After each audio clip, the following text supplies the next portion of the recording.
চোখের পানি, মনের আবেগ, যা আছে আপনার ভিতরে, কষ্ট, দুঃখ, যন্ত্রণা, সব আল্লাহকে ঢেলে দিবেন ইনশাআল্লাহ। নিজের আবেগ ধরে রাখবেন এখানে, আপনি আল্লাহর জন্য ঢেলে দিবেন। মানুষকে আবেগ দেখায় কি না? মানুষ আপনার চোখের পানির মর্ম বুঝবে? মানুষ কি মানুষের চোখের পানির মর্ম বুঝে? আপনার পিতা যদি মারা যায়, আমার কাছে এসে দোয়া চান কান্নাকাটি করে, আমি দোয়া করতে পারবো, কিন্তু আমি কিন্তু আপনার ফিলিংসটা বুঝতে পারবো না। আপনার অনুভূতি কে বুঝতে পারবেন? আল্লাহ পাক আপনার ঘাড়ের রগের চেয়েও কাছে আছে। সুবহানাল্লাহ, সুবহান আল্লাহ পাক ঘাড়ের রগের চেয়ে কাছে আছে। গতকালকে বাংলাদেশের একজন বরেণ্য আলেমের সাথে একটা কনফারেন্সে ছিলাম।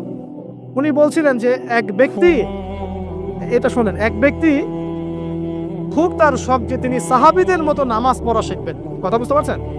সাহাবীদের মতো নামাজ শিখবেন। তো একজন বরেণ্য আলেমের কাছে এসেছেন, এসে বলছেন যে আমাকে সাহাবীদের মতো নামাজ শিখিয়ে দেন।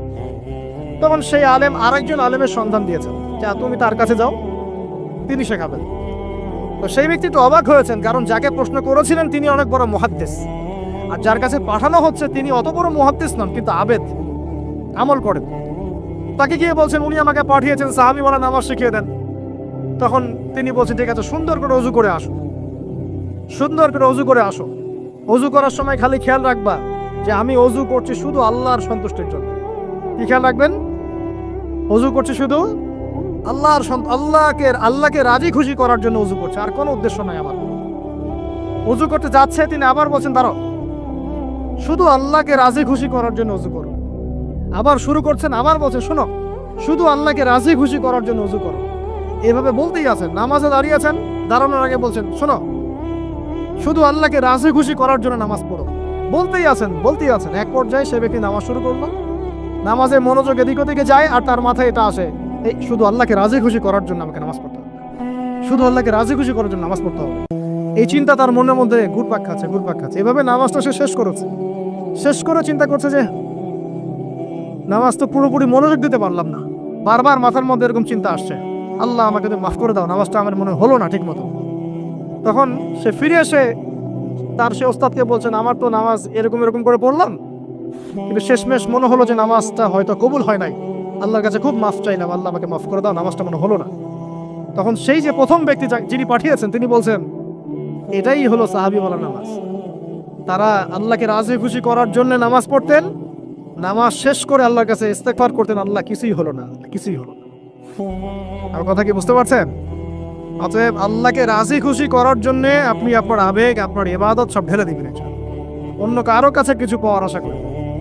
অতএব নামাজ আপনার মাদকের দিকে যাওয়া লাগবে না, নামাজই আপনার হতাশা দূর করে দিবে ইনশাআল্লাহ। 2 নাম্বার আমল হচ্ছে কোরআন তেলাওয়াত। যে ব্যক্তি কোরআন তেলাওয়াত করতে পারে নিয়মিত, তার মনের মধ্যে এই হতাশা, এই ভীরুতা, এই কাপুরুষতা কিচ্ছু আসবে না ইনশাআল্লাহ। আমি গ্যারান্টি দিচ্ছি আপনাকে, হতাশা আসবেই না আপনার মনে, যদি আপনি কোরআন বুঝতে পারেন। কোরআনের একটা আয়াত নিয়ে কোনো সময় দেখা যায় 2-3 ঘন্টা সময় পার হয়ে যাচ্ছে, আয়াতটা ছেড়ে সামনে যেতে পারছি না। কোরআনের ভিতরে ঢুকলে আপনি দুনিয়ায় ভুলে যাবেন কি হচ্ছে আশপাশে।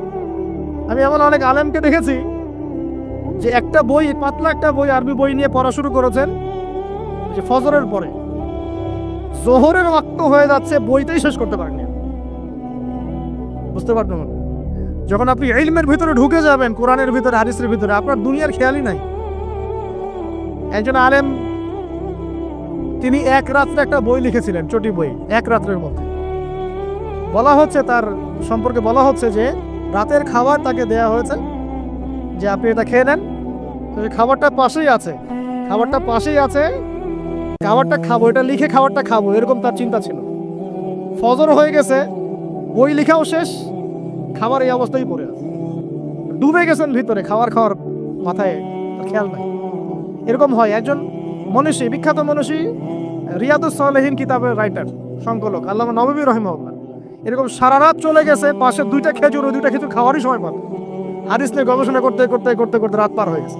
আমি বলতে চাচ্ছি, যখন ইলমের ভিতরে, কোরআন হাদিসের ভিতরে ঢুকে যাবেন, আপনার দুনিয়ার খেয়াল আপনার চলে যাবে সব।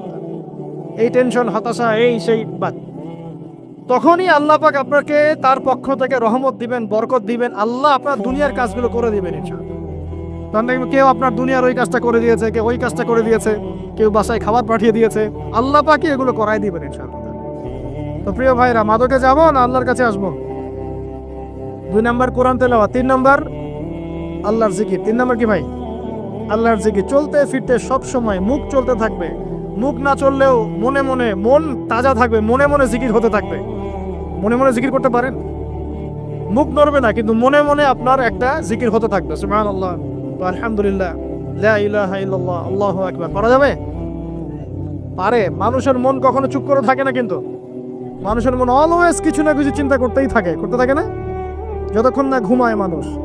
তো প্রিয় ভাইরা, বেশি বেশি জিকির করব। সুবহানাল্লাহ, আলহামদুলিল্লাহ, লা ইলাহা ইল্লাল্লাহ, আল্লাহু আকবার, লা হাওলা ওয়ালা কুওয়াতা ইল্লা বিল্লাহ, এগুলো চলতে থাকবে। আল্লাহ পাক তৌফিক দান করুন। আমরা আমাদের সমাজে যুবকদেরকে এরকম টিকটকে দেখছি, অনলাইনে আসক্ত দেখছি, জেনায় আসক্ত দেখছি, পর্নোগ্রাফিতে আসক্ত দেখছি।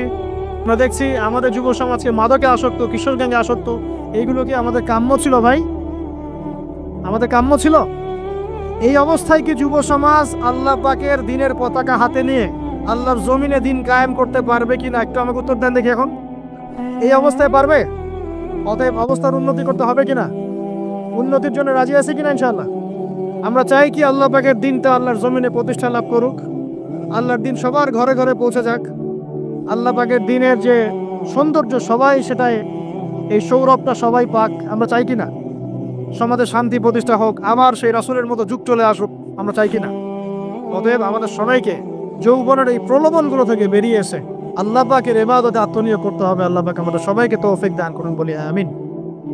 আমাদের সবাইকে আল্লাহ রাব্বুল আলামিন কোরআন এবং হাদিসের গভীর জ্ঞান অর্জন করার তৌফিক দান করুন, বেশি থেকে বেশি ইবাদত করার তৌফিক দান করুন।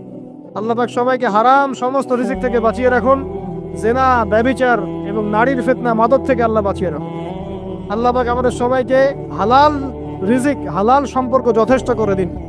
আল্লাহ পাক আমাদের সবাইকে যেন দিনের দাওয়াতের মেহনত করার তৌফিক দান করেন এবং আলেম ওলামার সাথে পরামর্শ করে দিন শেখার এবং বোঝার তৌফিক দান করেন। যুবতী দিনী বোনদের জন্য, এখানে বোনরা আছেন না? আছেন কি না? দিনী বোনরা আছেন? একটা নসিহত দিনী বোনদের জন্য আমি একটা নসিহত করতে চাচ্ছি, একটা নসিহত। আমার এই একটা নসিহত একটু মন দিয়ে শুনুন প্রিয় দিনী বোন। রাসূলুল্লাহ সাল্লাল্লাহু আলাইহি ওয়াসাল্লাম আমাদের দিনী বোনদের জন্য জান্নাতে যাওয়ার একটা ফর্মুলা বলে দিয়েছেন। আমি কি বলবো সেটা? আচ্ছা, রাসূলুল্লাহ সাল্লাল্লাহু আলাইহি ওয়াসাল্লাম বলেছেন আমাদের দিনী বোনেরা, আমাদের মায়েরা, এই নারী জাতি মাত্র 4টা কাজ করলে জান্নাতের যে কোনো দরজার ইচ্ছা প্রবেশ করতে পারবে। খুশি হন নাই? কয়টা কাজ? মাত্র 4টা। 1, যদি আমাদের দিনী বোনেরা 5 ওয়াক্ত নামাজটা ওয়াক্ত মতো পড়ে, আল্লাহ পাক তৌফিক দান করুন, বলি আমিন। 2 নাম্বার, যদি তারা রমাদান মাসের রোজাটাকে ঠিক মতো আদায় করতে পারে। 1 নাম্বার 5 ওয়াক্ত নামাজ ঠিকঠাক আদায় করা, 2 নাম্বার রমজান মাসে সওম রাখা, 3 নাম্বার তাদের লজ্জাস্থানের হেফাজত করা, মানে শরঈ পর্দা মেনটেন করা, শরঈ পর্দা মেনটেন করা। এবং আমি বলে দেই, চেহারাটা আপনাদের পর্দার অন্তর্ভুক্ত। এটা নিয়ে অনেক বাকবিতণ্ডা হয় না সমাজে, চেহারা দেখানো যাবে কি যাবে না ইত্যাদি। চেহারা আপনার পর্দার অন্তর্ভুক্ত বিষয়, ফুল স্টপ। এর উপরে ফতোয়া অনেকভাবে দিচ্ছে, কিন্তু বরেণ্য উলামায়ে কেরামের কিতাবগুলো ঘাটাঘাটি করেন, তাদের ফতোয়া হচ্ছে চেহারা আপনার পর্দার অন্তর্ভুক্ত বিষয়, চেহারা ঢেকে রাখবেন। আল্লাহ পাক তৌফিক দান করুন। চোখ থাকবে খোলা, ঠিক আছে। 4 নাম্বার, স্বামীর আনুগত্য করতে হবে। স্বামীর আনুগত্য, এই যে আনুগত্য শব্দ শুনলেই মানুষের একটা মানে নেগেটিভ ধারণা তৈরি হতে পারে। স্বামীর আনুগত্য মানে কি আমি তার দাসত্ব করব? আনুগত্য মানে, প্রিয় দিনী বোন, আনুগত্য মানে দাসত্ব নয়। আনুগত্য মানে কোরআন সুন্নাহর যে বিধানগুলো আপনার স্বামী আপনাকে পালন করতে বলবে, আপনি সেগুলো করবেন, আপনি করতে বাধ্য। কিন্তু স্বামী যদি কোরআন সুন্নাহর বাইরে কিছু করতে বলে, সেটা মানতে আপনি বাধ্য নন। স্বামী যদি আপনাকে বলে যে সুদ খাও, এর সুদী এনজিওতে আসো, নাম লেখাও। স্বামী যদি আপনাকে বলে যে আসো বেপরদায় বাইরে যাই, সাজুগুজু করে বের হও, চলো ঘুরে আসে বেপরদায়। স্বামী যদি বলে দেবরকে একটু খাবারটা দিয়ে আসো, আমার অফিসের কলিগ আসছে, খাবার পরিবেশন করো, আসো ডাইনিংয়ে আসো। এই যে হারাম কাজ, বেপরদার আদেশ করছে, সুদের আদেশ করছে, আপনি সেগুলো পালন করবেন না। কিন্তু হালাল বৈধ যে কোনো বিষয় আপনি স্বামীর আনুগত্য করবেন, এটা আপনার উপর ফরজ। এই 4টা কাজ যদি আপনি করতে পারেন, জান্নাতের যে কোনো দরজারই ইচ্ছা আপনি প্রবেশ করতে পারবেন ইনশাআল্লাহ। আল্লাহ পাক আমাদের দিনী বোনদেরকে এই 4টা কাজ করার তৌফিক দান করুন। আমাদের সবাইকে আল্লাহ পাক জান্নাতের জন্য কবুল করুন, বলি আমিন।